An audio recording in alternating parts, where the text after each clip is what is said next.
Welcome back to my channel, The Historic State. Before we soar into the critical 2 minutes that unfolded 50,000 feet in the air, a span of time that exposed the deadly flaw of systemic arrogance and proved that the person with the wrench is often the true master of the machine.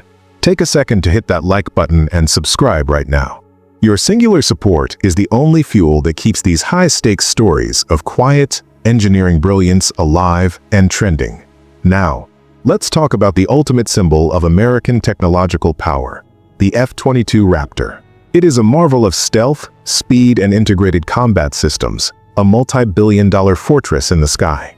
Yet every pilot in that cockpit, the undisputed king of that machine, must put their life, their career, and the national defense mission into the hands of the ground crew.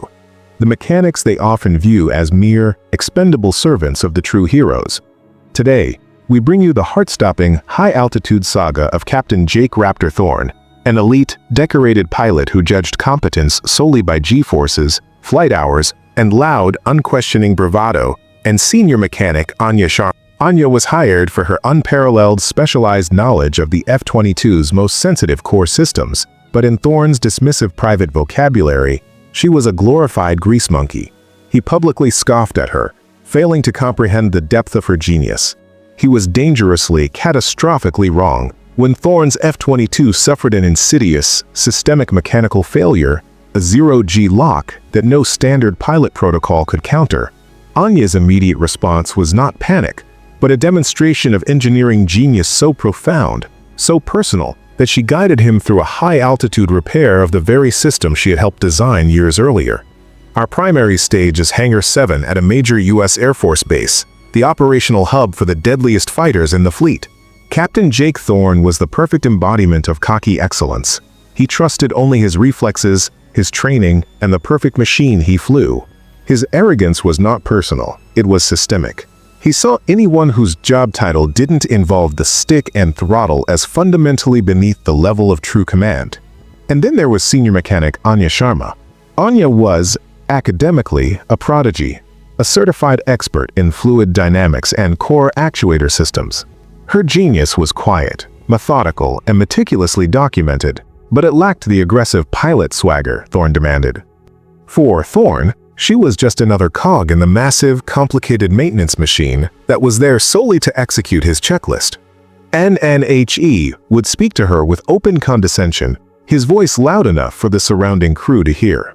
He'd say, "Sharma, you need to get this fuel pressure sensor fixed. And hurry up, I can't waste time down here like you. Just check the hydraulic bleed, but make sure you don't strain your small brain with critical thought, okay? You're ground crew, lady. Stick to the basics. Leave the flying to the professionals. Your only job is to ensure my checklist is green." NNBUT Anya never argued. She understood that Thorne was conditioned to look up, towards the sky and the enemy. Her greatest asset was his own underestimation. While Thorne focused on his flight plan, the altitude, and the enemy beyond the horizon, Anya's mind processed the microscopic stresses, the metal fatigue curves, and the thermal fluid tolerances deep inside the machine's complex skeleton. She had internalized every single bolt, actuator, and wire, not as a simple component, but as the fragile, complex genetic code of the F-22. Thorne saw a mechanic good with a wrench. Anya saw the entire hidden matrix of possible systemic collapse that Thorne, with all his bravado, was completely blind to. NNTHE crisis struck without warning during a high-speed patrol over contested airspace. Thorne executed a radical, high-G maneuver to evade a simulated threat. The sudden, violent stress caused a critical component within the flap actuator system, a delicate hydraulic segment vital for flight stability, to suffer an instant, catastrophic, and physical failure, known to engineers as the zero-G lock. Thorne's voice, usually a booming instrument of command, became frantic over the radio, yelling, "Control! Control! I have a flap actuator failure. My right wing is locked. I've lost control. I'm in a slow, continuous roll. I'm trying the manual override, but the system is dead." Thorne's entire pilot training had focused on pilot error, system malfunction, or external damage. This mechanical failure was a ghost, a deep-level hydraulic collapse that was physically seizing the component, rendering all standard electronic and manual overrides useless. The jet was rapidly losing altitude, spiraling into an irreversible and deadly descent towards the ocean. The control tower, seeing the catastrophic readings, screamed the inevitable order. Raptor 1, execute emergency protocol 7, eject. Eject now. NNBUT. Anya, listening intently from the hangar maintenance office, recognized the subtle, high-pitched sound of the engine's strain, the telltale harmonic resonance indicating the seizure of the R2 actuator fluid pump being destroyed by pressure. She knew that Protocol 7, ejection, would fail because the malfunction had also physically jammed the canopy deployment mechanism. NNSHE grabbed the radio headset and broke into the frantic frequency, completely bypassing the screaming tower chief. Nen Raptor 1, this is Anya Sharma, ground crew. Do not eject. Protocol 7 will kill you. Your actuator fluid pump is seized. You have a mechanical zero-G lock. We need to bypass the fluid line manually. Thorne, inside the tumbling jet, was completely stunned to hear the calm, professional female voice. He was furious.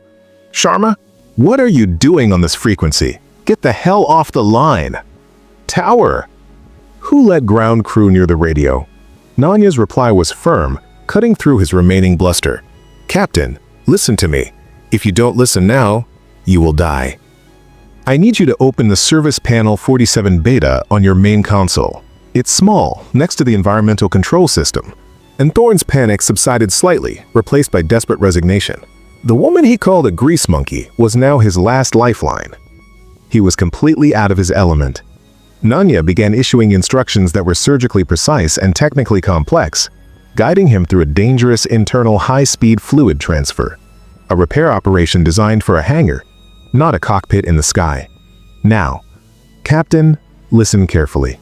There are two small silver screws holding the actuator bypass valve. You must use the tip of your emergency survival knife and remove the inner screw only.